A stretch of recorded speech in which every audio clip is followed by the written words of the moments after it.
வணக்கம் தோழர்களே. அரசியல் அல்ல, அனைத்தும் அறிவியலே உங்களை அன்போடு வரவேற்கிறது.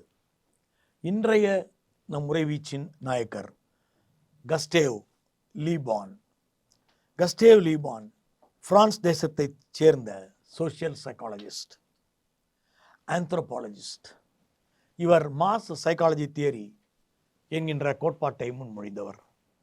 இவர் சொல்கின்றார், individuals lose their rational faculties and adapt collective instinct driven behaviors when submerged in large groups controlled by media என்று சொல்கின்றார். மீடியாவின் வசம், ஊடகங்களின் வசம் கட்டுப்படுத்தப்படுகின்ற ஒரு மிகப்பெரிய கூட்டத்தில் ஒருவர் மாறுகின்ற பொழுது தான் சிந்திக்கும் அறிவை இழந்து கூட்டத்தினர் சிந்திக்கும் சிந்தனைகளின் அடிப்படைகளை கொண்டவராக மாறிப்போகிறார் என்று இதன் அர்த்தம். இந்த வார்த்தையை நான் மரியாதைக்குரிய கஸ்டேவ் லீ பான் அவர்கள் எழுதிய சைக்காலஜி ஆஃப் கிரவுட்ஸ் என்கின்ற புத்தகத்திலிருந்து எடுத்தேன். இந்த புத்தகம் மிக அற்புதமாக பல்வேறு உண்மைகளை நமக்கு முன்வைக்கிறது. ஒரு சமூகத்தை சமூகமாக பார்க்காமல், சமூகத்தில் உள்ள மனிதர்களை மனிதர்களாக பார்க்காமல் கும்பலாக பார்க்கின்ற ஒரு மனோபாவத்தை எப்படி உருவாக்கிக் கொள்கிறார்கள் என்பதை குறித்து இந்த புத்தகம் பேசுகின்றது. அல்காரிதம் வழியே ஆட்சியை ஒருவர் பிடித்திருக்கின்ற சூழ்நிலையில் இருக்கும் நாம், மனித உணர்ச்சி கூட்டத்தில் இருக்கும் பொழுது தொற்றக்கூடியது என்கிற ஒரு கொள்கையை இவர் முன்வைக்கிறார். அது கண்டாமினேட் ஆகக்கூடியது, அது பரவக்கூடியதும் கூட என்கிற ஒரு விஷயத்தை முன்வைக்கிறார். கூட்டு பகுத்தறிவின்மை என்பது ஒரு கண்டத்தில் ஒரு கூட்டு பண்டமாக மாறும் என்று சொல்கின்றார். இந்த வாசகம் மிக மிக முக்கியம். ஒரு கூட்ட பகுத்தறிவின்மை என்பது ஒரு கட்டத்தில் அது கூட்டு பண்டமாக மாறுகிறது. அனைவரும் இணைந்து பகுத்தறிவற்ற ஒரு சிந்தனையை தங்களுக்குள் உருவாக்கி கொள்கிறார்கள். இதைத்தான் அப்போது கார்ல் மார்க்ஸ் அவர்கள் மதம் ஒரு அபின் என்று குறிப்பிட்டார். இதை மதத்திற்கு பதிலாக வேறொன்றை போட்டு பாருங்கள். ஏன் ஒரு ட்ரம்பிற்கு திடீரென்று இயேசுநாதர் வேடம் போடப்படுகிறது? ஏன் திடீரென்று ஜோசப் விஜய் திருச்செந்தூர் முருகனாக வந்து நிற்கிறார்? இந்த அடிப்படைகள் எப்படி ஒரு கூட்ட பகுத்தறிவின்மை என்பதை கூட்டத்தில் ஒருவனாக இருந்து ஏற்படுத்தாமல் அது ஒட்டுமொத்த கூட்டமும் ஒரு பண்டமாக மாற்றும் விஷயமாக உருவாகிறது என்கிற உளவியலை மிக சிறப்பாக கஸ்டேவ் நமக்கு விளக்குகின்றார். கூட்டத்தில் ஒருவனாக தன் ஆளுமையை முழுவதும் இழந்து போய் குழு மனப்பான்மைக்கு உந்தப்படுகின்ற ஒருவனாக அந்த தனி மனிதன் மாற்றப்படுகிறான். ஏன் இப்படி செய்தோம் என்று எனக்கே தெரியவில்லை என்று பலரும் வெளியில் வந்து சொல்வதை நாம் பார்க்கிறோம். ஆமாங்க, போட்டாங்க, ஏன்னே தெரியல, ஏதோ அந்த நேரத்தில் அப்படி என்று சொல்கிறார்கள்.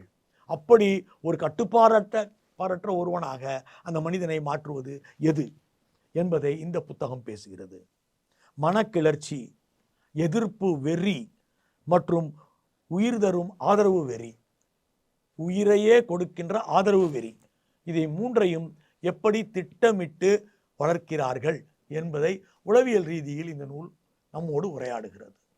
ஒரு மனக்கிளர்ச்சியை முதலில் ஏற்படுத்துவது, அதை நோக்கி கவர்ச்சி நோக்கி நம்மை நகர்த்துவது, அது சம்பந்தப்பட்ட குழுக்களோடையே தொடர்ந்து இருந்து கொண்டே இருப்பது, அதிலிருந்து வெளியேற முடியாமல் தவிப்பது. இரண்டாவது விஷயம், அதையே ஒரு பாதுகாப்பு அரணாக நினைத்து கற்பனை செய்து கொள்வது. மூன்றாவது, பகுத்தறியும் திறனை இழந்து விடுவது, ஆதரவு என்பதை வெறியாக மாற்றுவது. அந்த குழுவுக்குள் நாம் அங்கீகாரம் பெற வேண்டும் என்பதற்காக கையை வெட்டி கொள்வது, காதை வெட்டி கொள்வது, அல்லது அதன் அடையாளத்தில் ஒன்றாக மாற வேண்டும் என்பதற்காக உயிரை கூட கொடுத்து விடும் நிலையை நோக்கி எப்படி நம்மை அது மெல்ல அழைத்து செல்லும் என்பதை மிக தத்துருவமாக இந்த கோட்பாடு விளக்குகிறது. இந்த இடத்தில் ஒரு கால வளையறை வரை கட்டுப்படுத்தி வைக்கப்படும் குழுக்களை பற்றி அவர் அறிமுகம் செய்கிறார். நூற்றுக்கணக்கான இது போன்ற குழுக்களை எப்படி அவ்வப்போது உருவாக்கினார்கள் என்பதை பற்றி பேசுகிறார். ஒரு குறிப்பிட்ட மத தலைவன் போல உருவாகின்ற யாரோ ஒருவர் தன்னுடைய போதைக்கு அனைவரையும் கட்டுப்படுத்தி வைத்து இந்த நாளில் உலகம் அழியப் போகிறது என்று அறிவித்து அந்த மக்களோடு சென்று செத்து போகிறார். இது மாதிரி நிறைய உதாரணங்களை அவர் கொடுக்கின்றார். இந்த சாமியார்கள் எப்படி தன் கட்டுக்கோப்புக்குள் சிலரை முட்டாள்தனமாக வைத்து கொண்டிருக்க, அதே போலவே ஒரு அரசியல் கட்சி இணையத்தை பயன்படுத்தி இப்போது இருக்கக்கூடிய நம்முடைய மாஸ் மீடியா கல்ச்சரில் உருவாக முடியும் என்று இந்த புத்தகம் நிரூபிக்கிறது. வசிய தூண்டல் என்றால் என்ன?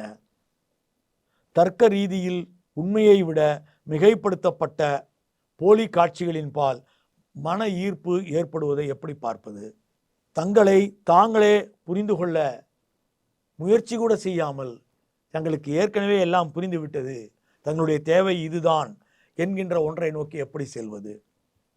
ஒரே தலைவன், ஒற்றை பிராண்ட் என்கிற ஒன்று எப்படி உருவாக முடியும் என்பதை நோக்கிய சிந்தனை கொண்டு செல்கிறார். ஒரு காலகட்டத்தில் ஒரு அழகான முன் உதாரணத்தோடு இந்த புத்தகத்தை அவர் கொண்டு செல்லும் பொழுது நமக்கு ஆச்சரியமாக இருக்கிறது. மில்க் பிக்கீஸ் அல்லது மில்க் பிஸ்கட் என்கின்ற ஒன்றில் பால் இருக்கிறதா என்கின்ற ஒரு கேள்வி எப்படி அந்த ஒரு விளம்பரம் வரும்பொழுது நம்மால் கேட்க முடியவில்லையோ? பால் குடிப்பதும் அதுவும் ஒன்றுதான் என்கிற ரீதியில் அந்த விளம்பரங்கள் கொண்டு செல்லப்படும் பொழுது எப்படி நம்மையும் அறியாமல் 100 முறை திரும்ப திரும்ப போடப்பட்டு அதில் பால் இருக்கிறது என்கிற நம்பிக்கையை நமக்கு உருவாக்குகிறார்களோ, அதுபோலத்தான் இந்த விஷயம் இப்படி நடக்கிறது என்று மிக அழகாக முன்னுதாரணங்களுடன் கூடிய ஒரு புத்தகமாக இதை எழுதியிருக்கிறார் மதிப்பிற்குரிய கஸ்டேவ் அவர்கள். த சைக்காலஜி ஆஃப் கிரவுட்ஸ் கண்டிப்பாக மக்கள் இயக்கத்தை முன்னிலைப்படுத்தும் ஒவ்வொருவரும் படிக்க வேண்டிய புத்தகம். இப்போது நாம் இன்றைய விஞ்ஞானிக்குள் நுழைவோம். மறைக்கப்பட்ட இன்றைய நம்முடைய விஞ்ஞானி டாக்டர் கைலாஷ்நாத் கவுல் என்கிற ஒரு மாமனிதர். இந்தியன் பொட்டானிக்கல் ரிசர்ச் இன்ஸ்டிடியூட் என்கிற ஒன்றை போராடி தோற்றுவித்த மாமனிதர். த ஃபாதர் ஆஃப் தென்னை அண்ட் பனை. சமீபத்தில் நம்மாழ்வார் அவர்களின் பழைய உரை ஒன்றை கேட்டுக்கொண்டிருந்த பொழுது கைலாஷ்நாத் கவுல் இல்லை என்றால் பனைமரங்கள் இல்லை என்று அவர் சொல்கின்ற ஒரு வாக்கியத்தை வைத்து நான் இவரை பற்றி வாசிக்க தொடங்கினேன். 1905 பிறந்தவர். இந்தியாவில் பாட்டனி படித்துவிட்டு அவர் தீவிரமாக உழைத்து யார் யாரிடமோ பணம் வாங்கி கொண்டு இங்கிலாந்துக்கு சென்றார். இங்கிலாந்துக்கு அவர் ஏன் சென்றார்? ஏனென்றால் அவர் தாவரவியல் படித்து கொண்டிருந்த பொழுது அவர் பேராசிரியர் சொன்னார், இந்தியாவின் மிக முக்கியமான தாவரங்களை எல்லாம் ஒரு சாம்பிள் இங்கிலாந்துக்கு எடுத்து சென்று கொண்டிருக்கிறார்கள், எதற்கென்று தெரியவில்லை என்று சொன்னார். இந்திய தாவரங்கள் பலவற்றை லண்டனுக்கு அது கடத்தி சென்றது. நமது பாரம்பரிய தாவரவியல் அறிவை நவீனமயம் என்கிற பெயரால் இருட்டடிப்பு செய்தது. இவற்றையெல்லாம் மீறிய ஒன்றாக 1890 ஹெர்பாரியம் கலெக்ஷன்ஸை உருவாக்க தொடங்கினார்கள். இந்தியன் பொட்டானிக்கல் சர்வே என்கிற ஒன்றை தொடங்கினார்கள். இந்தியாவில் இருக்கும் அனைத்து வகையான தாவரங்களையும் ஒன்று விடாமல் ஆய்வு செய்வது என்கிற முடிவுக்கு வந்தார்கள். அந்த காலகட்டத்தில் தான் இந்திய விவசாயத்தின் தலையிடுவது என்று பிரிட்டிஷ்காரர்கள் முடிவு செய்தார்கள். அப்படியான ஒரு விஷயத்தை இந்தியா இயற்கையாக கொண்டிருந்த உணவு உற்பத்தியை நிறுத்திவிட்டு வெறும் சிறு விறகுகளையும் பழங்களையும் தானியங்களையும் தவிர வேறு எதற்காகவும் நாம் வனங்களையோ காடுகளையோ பயன்படுத்தாத ஒரு நிலையை கடந்து நமக்கு பணப்பயிர்களை அறிமுகம் செய்து கொள்ளை லாபம் அளிப்பதற்கான வழிநிலைகளை பிரிட்டிஷ் அரசு மேற்கொள்ள தொடங்கிய காலகட்டம். அந்த காலகட்டத்தில் இவர் இங்கிலாந்து சென்று படிக்கிறார். படித்துவிட்டு அங்கே என்ன நடக்கிறது என்பதை பார்க்கிறார். அங்கே ஒரு பெரிய ஒரு தோட்டம் வைத்திருக்கிறார்கள். அங்கே ராயல் பொட்டானிக்கல் கார்டன், அதில் சென்று இவர் ஒரு தோட்டக்காரராக இணைகிறார். இணைந்து என்ன அங்கே செய்து கொண்டிருக்கிறார்கள் என்பதை கண்டுபிடிக்கிறார்.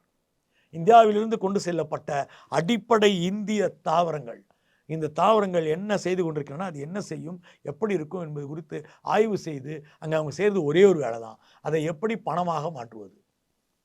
அப்படி செய்த பொழுது இந்தியாவில் பீகார் மாநிலத்தில் அங்கே இருக்கக்கூடிய அனைத்து வகையான விவசாயிகளையும் விவசாய நிலங்களை எல்லாம் அழித்துவிட்டு இண்டிகோ என்கிற தாவரத்தை வளர்க்க வேண்டும் என்று கட்டாயப்படுத்தி கொண்டு வந்து திணிக்கிறார்கள். அந்த காலகட்டத்தில் இவர் இங்கிலாந்திலிருந்து இந்தியா வருகிறார், அறிந்து கொண்டு வருகிறார். அப்போதுதான் காந்தி அவர்கள் தென்னாப்பிரிக்காவிலிருந்து இந்தியா திரும்பி இருந்தார். இந்த இண்டிகோ எதற்காக வளர்த்தார்கள்? வேறு ஒன்றுமே கிடையாது. பீகாரில் இருக்கிற உணவு அனைத்து வகையான உணவு விவசாயத்தையும் மூடிவிட்டு இண்டிகோ விவசாயத்தை கொண்டு வந்து இண்டிகோ செடியிலிருந்து அவர்கள் டை என்று அழைக்கப்படுகின்ற துணிக்கு போடும் சாயத்தை எடுத்தார்கள். இங்கிலாந்து யுவதிகள் தாங்கள் உடுத்திக்கொள்ள வேண்டிய அழகான அந்த ஆடைகளுக்கு வண்ணம் தீட்டுவதற்கு இங்க இருக்கிற விவசாயிகளை அதனுடைய இரத்தத்தை உறிஞ்சுதல். காந்தியை சந்திக்கிறார் மரியாதைக்குரிய கைலாஷ்நாத் கவுல். காந்திக்கு விளக்குகிறார், இது இப்படி நடக்கிறது என்று சொல்கிறார். காந்தி முதல் முறையாக பீகார் விவசாயிகளுக்காக சாலையில் சென்று அமருகிறார்.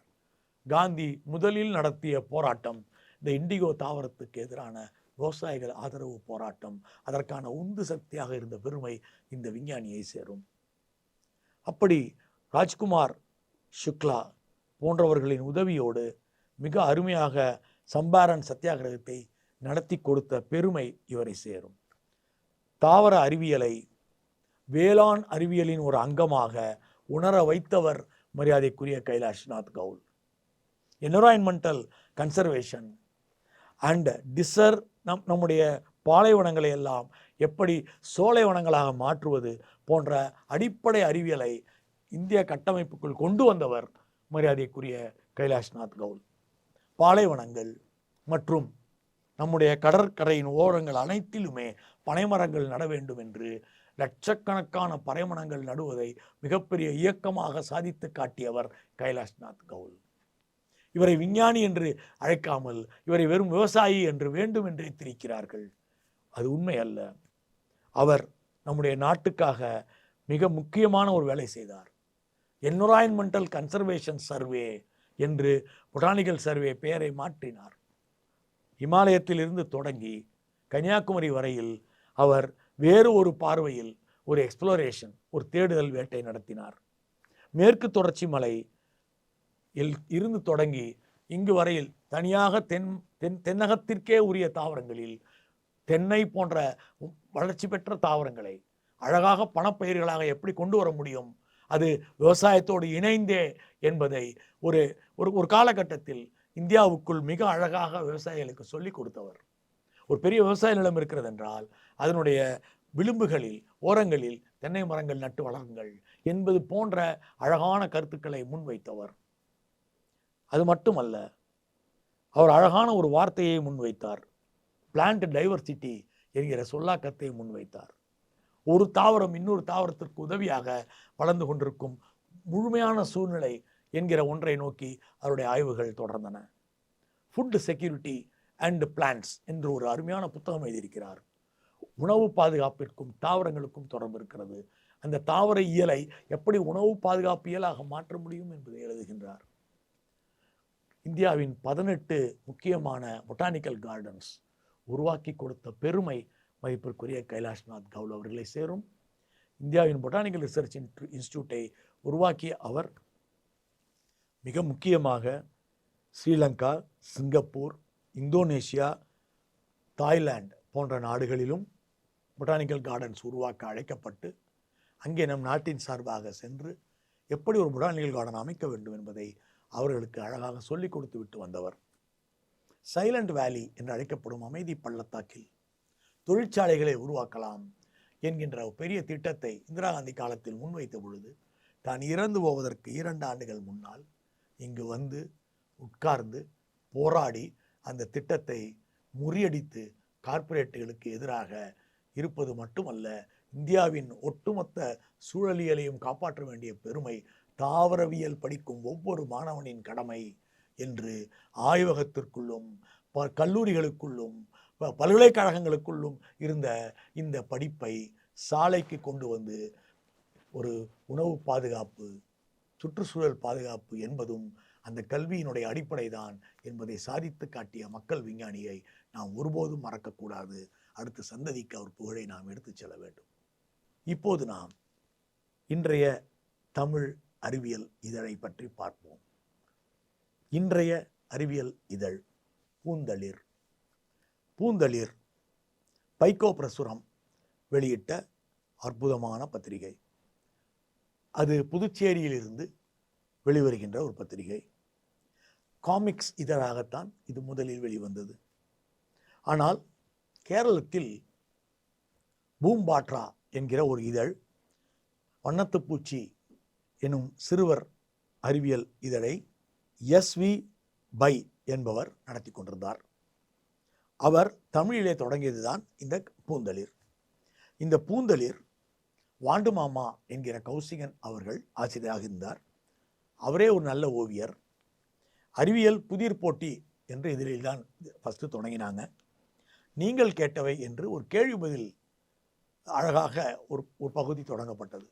அறிவியல் சம்பந்தமாக என்ன கேள்வி கேட்கப்பட்டாலும் அதற்கு நல்ல விளக்கமாக பதிலளிக்கக்கூடிய ஒரு அறிவியல் விஞ்ஞானிகள் குழு இவர்களிடம் இருந்தது.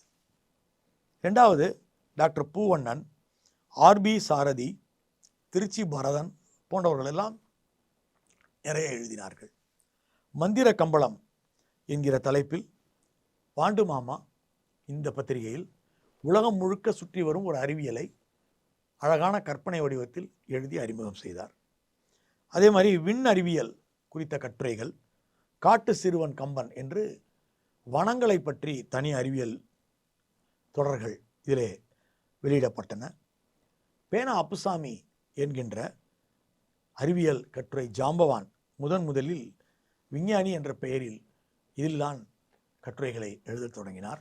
அந்த அளவில் பூந்தளிர் தமிழின் மிக அற்புதமான அறிவியல் நூல்களில் ஒன்றாக நாம் முன்மொழிய வேண்டிய முக்கியமான இதழாகும்.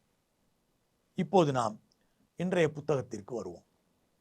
இன்றைய புத்தகம் சைமன் வின்செஸ்டர் எழுதிய எக்ஸாக்ட்லி என்கிற புத்தகம். எக்ஸாக்ட்லி எப்படி அழகாக வடிவமைக்கப்பட்டிருக்கிறது. இந்த எக்ஸாக்ட்லி என்கிற புத்தகம் ஒரு வினோதமான அறிவியல் நூல். இது பொறியியலாளர்கள் பற்றி பேசுகிறது. இந்த உலகத்தையே வடிவமைத்தது பொறியியலாளர்கள் தான். த இன்ஜினியர்ஸ் மேட் த வேர்ல்ட் என்று பேசுகின்றது. இதுதான் உலகத்தில் எனக்கு தெரிந்து இன்ஜினியர்கள் பற்றி மட்டுமே எழுதப்பட்ட முதல் புத்தகம்.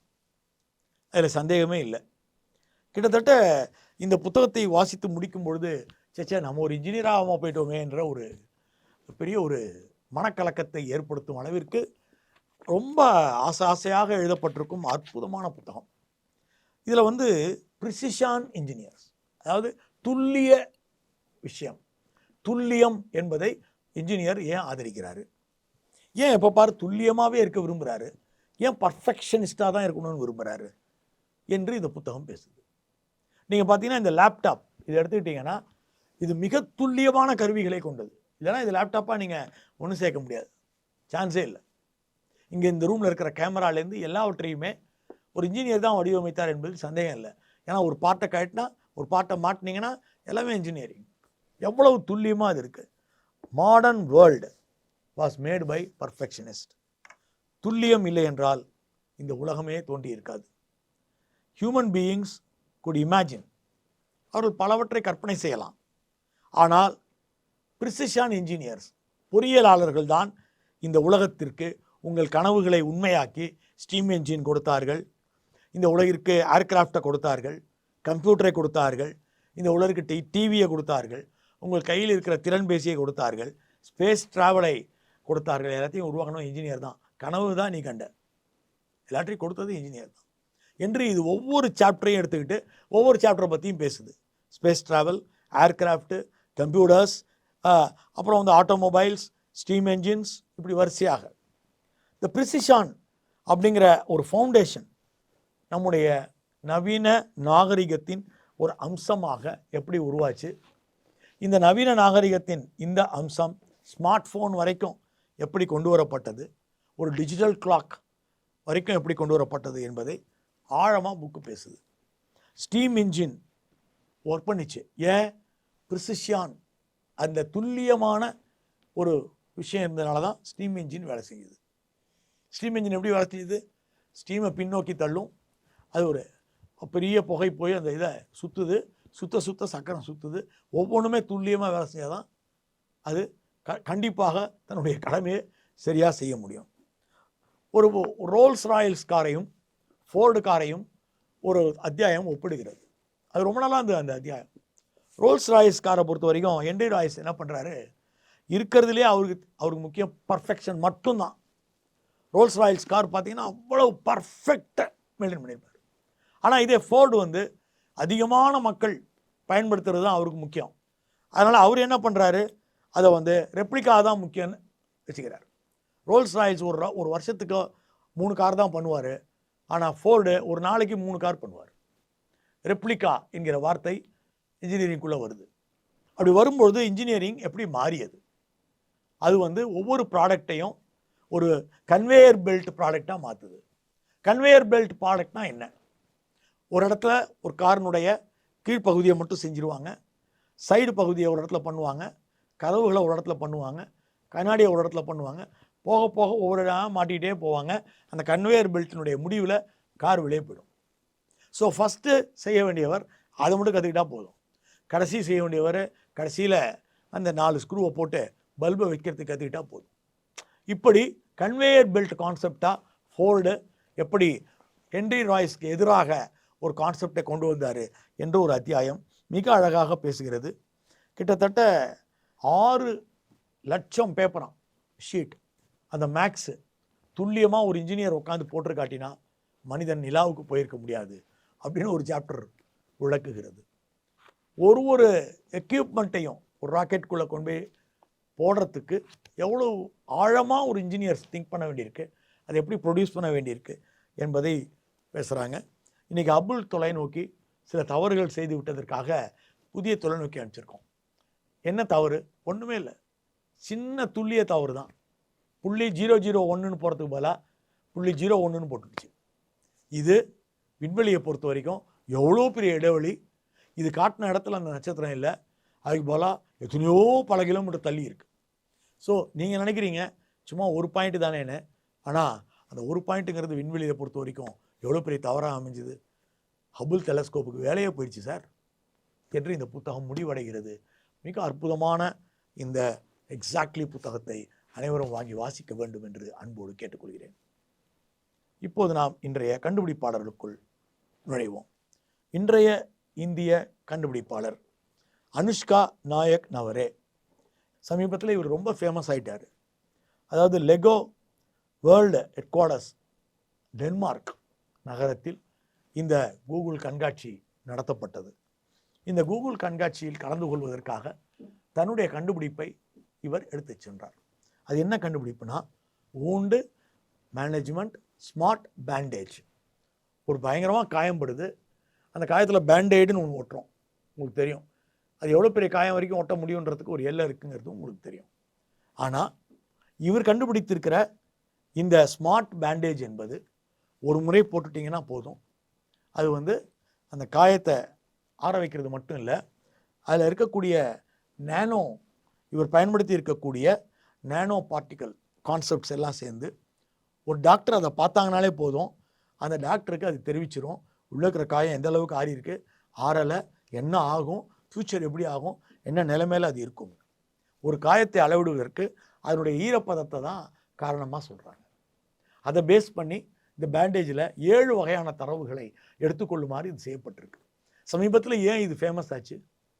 பாலஸ்தீனியத்தின் மீது காசா ஸ்ட்ரிப்பில் கொண்டு போய் இஸ்ரேல் கொடூரமாக குண்டுகளை வீசி தாக்கிய போது இந்த பேண்டேஜ் ஒரு 10,000 பேண்டேஜ் எடுத்துகிட்டு போனாங்களாம் யூனிசெஃப்.